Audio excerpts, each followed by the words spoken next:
Hey, what's going on, everyone?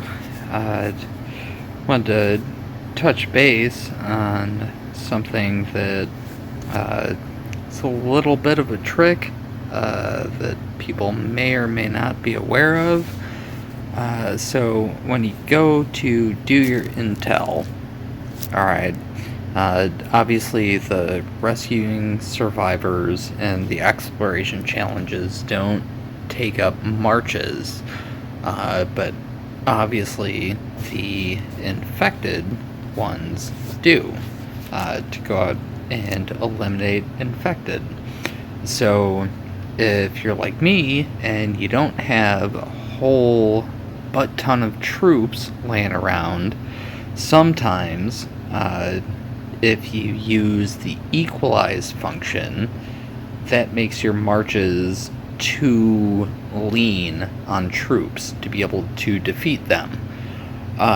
So a little trick that I've learned is take a look at how many infected you have on your intel. So right now I have 5, but I have 6 marches.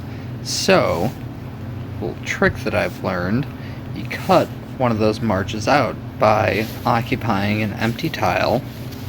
You open up your march menu, you reset, you send 1 troop, typically the lowest level troop, send 1 troop out. Okay, so that eliminates 1 of your marches. So now, if you have 6 marches available, now you only have 5 marches available, and etc. down the line.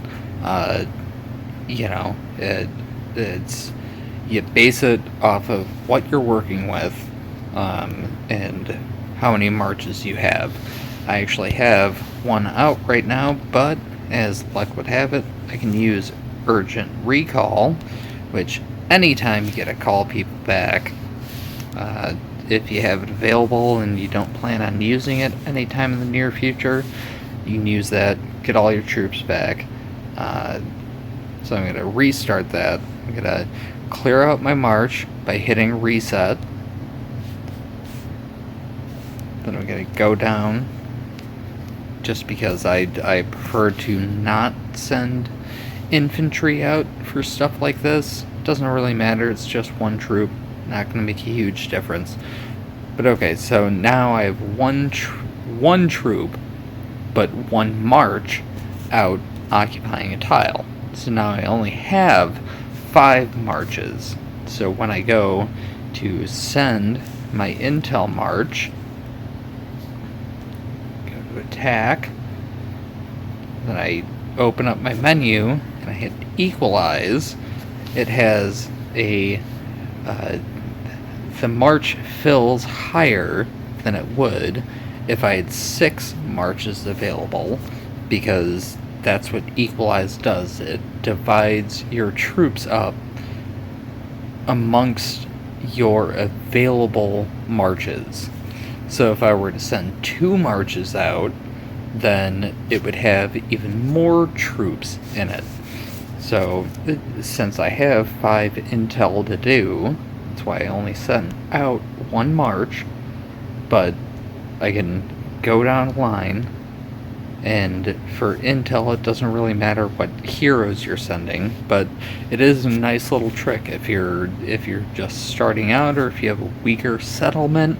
It's a nice little trick to use to maximize your marches for what you need to use them for. So pretty much what I'm doing right here is I sent the 1 troop out to occupy a tile, but now I'm maximizing my other 5 marches so that I have the most possible troops in them. So, in other words, if I only had 4 intel, 4 infected intel to do, then I would send 2 marches out because I have 6 marches. So I'd send 2 marches with 1 troop each to occupy an empty tile. And then that way my remaining troops I can divide equally among those 4 marches instead of having troops left over trying to divide them among 6 marches. I hope that makes sense. It makes sense to me, but that means nothing. So please let me know if you have questions. I posted some replies and comments to comments that have been made about my other videos. So guys, please check it out and let me know. Let everyone know, because it's important, and the whole point is to have fun. So thanks for watching, if you've still been watching, and I'll catch you guys later.